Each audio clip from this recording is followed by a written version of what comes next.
Welcome back, class. Professor G. Today what I want to talk about is the political philosophy of Thomas Hobbes and John Locke. This is going to correspond to the lecture that I had you watch on the Enlightenment. So we're going to be looking at, I talked about the different sort of innovations of the Enlightenment. I talked about how the Enlightenment represents this very distinct break with the past, the really unique intellectual movement, all of which is sparked by the scientific revolution, sparked by the developments that take place in physics, due in large part to the scientist Isaac Newton. And people want to mimic Newton's success. They want to do to their respective fields what Newton does for physics. So this takes place across the board. It takes place in science, it takes place in philosophy, in art, in religion, and perhaps most importantly, in politics, in the development of political philosophy, or what we would today call political science. So the two most important figures in the early Enlightenment with respect to political science is undoubtedly Thomas Hobbes and John Locke, both of whom are English philosophers, and both of whom are going to develop an understanding of politics, what's referred to as social contract theory, that's going to really dominate Enlightenment political thought. Now again, the Enlightenment's a rejection of past tradition. It's a reaction against past tradition. Past tradition and political thought being largely a reaction against the monarch and against monarchy, against the king. Monarchy and kingship identical here as far as this lecture goes. Okay, so kingship you probably already know. If I ask you what kingship is, you're probably already familiar with the concept. You have the king at the top, the king who oftentimes wields absolute power, right? Whatever the king says, go. The king's the man in charge, the head honcho. At the top of the political hierarchy here, underneath him you might have a few rich folk, right, that maybe contribute to the king, that maybe are the king's buddies or whatever, but who contain some sort of monetary power and some sort of aristocracy. But the king is the one in charge. And then, of course, at the bottom, you have everybody else, all the other poor folk like us who have to live under the king. So the Enlightenment, this is the traditional approach. And I say it's traditional because it's the form of government that has been adopted by human society for most of humanity, in terms of if we're talking about human civilization goes. The idea of kingship, of course, going all the way back, one of the most predominant forms of government, no matter which ancient society you're looking at. If you're looking at ancient Egypt, ancient China, ancient Mesopotamia, kingship is going to be there somewhere, some way, shape, or form. Now, the assumption here, whether we can realize this yet or not, there's this question, that question being, where does the king get his power? Why is the king in the position that he's in? Right? He can't just accept the fact that he was just born that way. Right? Why is he there? And most importantly, why should you or I listen to him? What gives him authority over us? So throughout the Middle Ages, there's develops this idea of divine right. And divine right states that the king is king, that the king has been put in this position by God, that the king is there because God wants him to be there. And as a result, the king is ruler over you because this is what God has foreordained. This is God's purpose. This is God's intention. That this particular person is king because God wants him to be king. Likewise, you should obey this person. You should do what this person says because it's what God has commanded. To disobey the king, then, means to disobey God. This is one of the fundamental sort of assumptions that is questioned during the Enlightenment. And one of the major sort of counters to the idea of divine right is an idea that develops during the Enlightenment called social contract theory.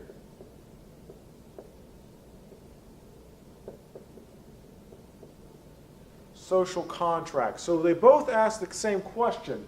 Where does the king get his authority? Where does the king get his power? Divine right says the king gets his power from God. Social contract says it flips it. The king doesn't get his power from God. The king gets his power from the people. The king is king because all of us, whether wittingly or unwittingly, have agreed that this person is king. It's a social construct. All of us, this is the hypothetical us, all of us have gotten together and said, we want this person to be king. And the king remains in power because we all agree that he is in power and that he is in fact king. Government, according to the social construct, government according to the social contract is a social construct. A social construct. A social construct is something that only exists because we believe it to exist. Government, and this sounds like some weird matrixy kind of things, but government only exists because we believe government to exist. It's kind of like if you ever watched the older Peter Pan film with Robin Williams, what is it, Tinkerbell, the fairy, right? The girl says she doesn't believe in fairies, and Tinkerbell's hurt by it, and she starts to fade out because fairies only exist because people believe that they exist. As strange as it sounds, government doesn't only exist because you and I believe that it exists. Government only has power over you because you believe that it has power, that we as a collective whole believe that it has power. It's the same with money, right? A $5 bill is only worth $5 because we all accept that it is worth 5 units of monetary stuff, right? In and of itself, it's not worth that. In and of itself, it doesn't mean anything. If there was no society, then money wouldn't mean anything, right? You can think of these post-apocalyptic shows like The Walking Dead or The Road. Money doesn't mean anything because no one accepts that it has value anymore. Money only has value because you believe that it has value. This is what social construct theory is, that the king is only king because the people believe him to be king.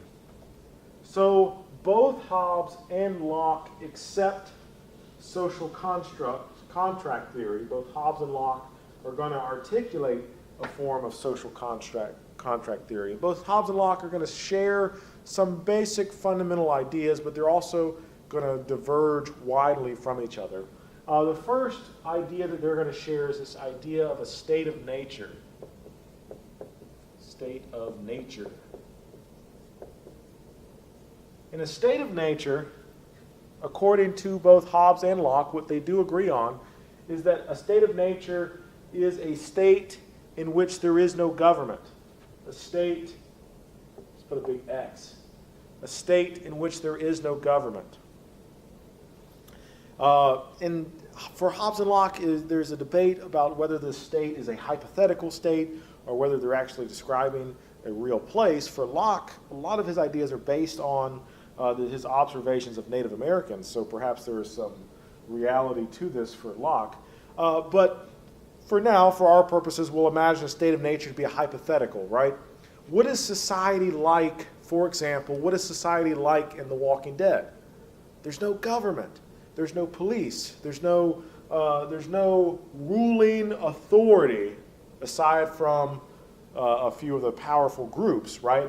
But there's no government exists in order to rule or to manage the people. This is what they both mean by a state of nature. A state of nature is a state in which there is no ruling authority, in which there is no government. But Hobbes and Locke have very different understandings of what this state of nature is like. For Hobbes, the state of nature is a state of war. State of nature is a state of war. The state of nature is a state in which it's kind of like an every man for himself. People are constantly competing with each other. They're competing with each other over limited resources. It's very similar to the idea of nature found, for example, in Charles Darwin's theory of evolution. The state of nature being survival of the fittest, to use the term from Herbert Spencer. Nature, red tooth and claw. Creatures constantly competing with each other for a very limited amount of resources, for food and water. And according to Hobbes, if you don't have a government, you basically have anarchy. You have chaos. So Hobbes understands the state of nature to be a state of continual war, a state of continual conflict, in which people are constantly combating each other for the control of particular resources. It's a state of fear. People are constantly looking over their shoulder. They're nervous. It's a state, and you can get it, state of war, very negative connotations. So Hobbes doesn't believe this to be something that you want.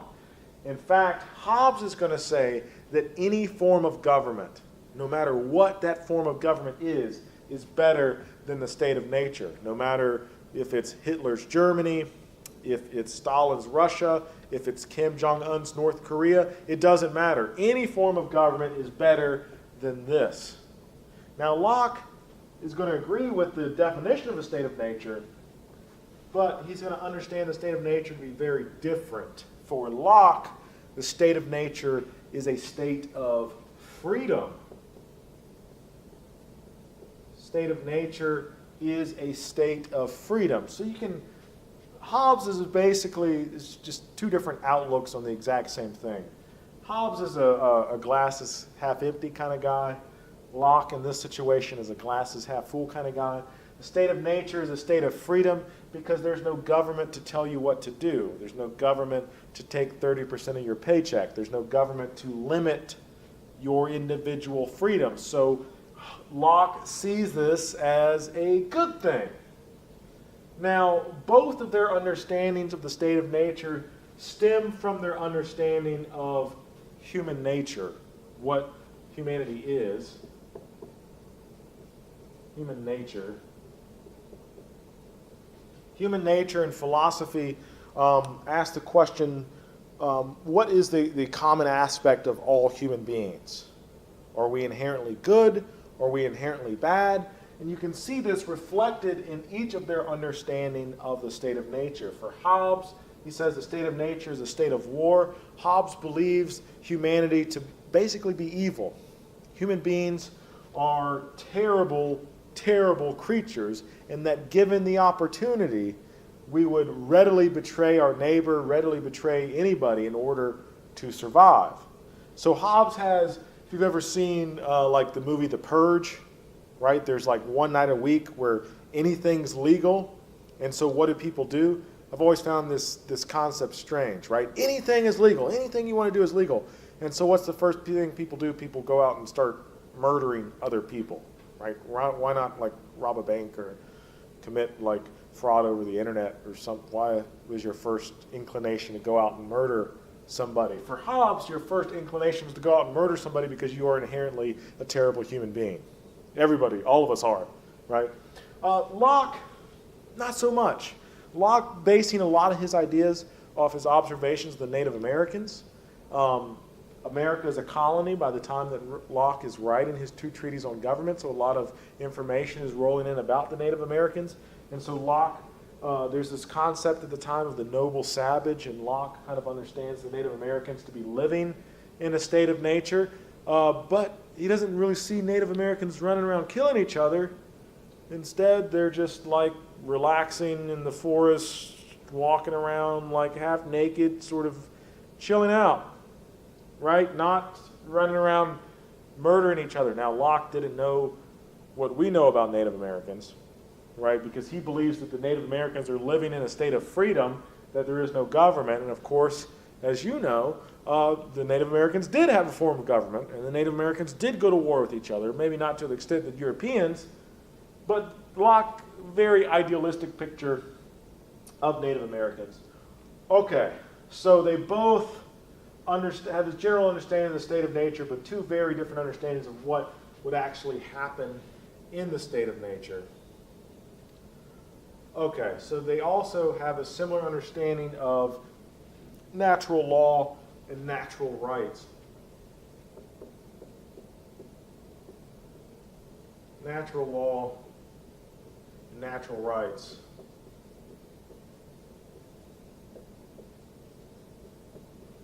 For Hobbes, there's only one natural law. I'll drop my marker. For Hobbes, there's only one natural law, and that is the law of self-preservation. That's the law of survival. There's only one thing that you do in nature, and that is survive. Natural law, talking about law being distinct from civil law or divine law. Civil law being the laws that govern society, right? Speed limits, laws concerning whether or not you pay your taxes, all that good stuff. Divine law, laws given by God. Natural laws are the laws that we naturally abide by while we're not in society. For Hobbes, those natural law is self-preservation. And Locke, for the most part, would agree with this, that self-preservation is the law. But Locke understands self-preservation as extending not just to myself, but to the preservation of humanity as a whole, to preservation of the species as a whole. And this ties in with Locke's understanding of natural rights, what you are entitled to by virtue of the fact that you are a human being.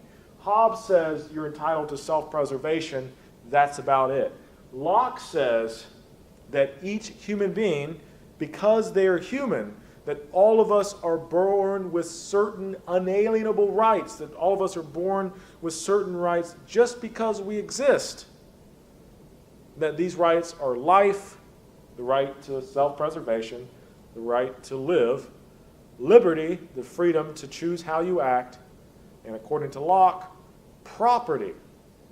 And property is the big distinguishing factor here, the distinction between Hobbes and Locke. Locke says that you are entitled to property and that it's out of this desire for property that government is formed. Hobbes says that government is formed because we fear the state of nature, that any form of government is better than the state of war, and we don't want to be at war, so we form government. Locke says that we are by definition free, but that in order to protect our property, in order to protect the things that we have worked for, we will naturally seek out to establish government. Okay, I hope this very brief summary helped. If not, you can always give me a call or email me. See you next time.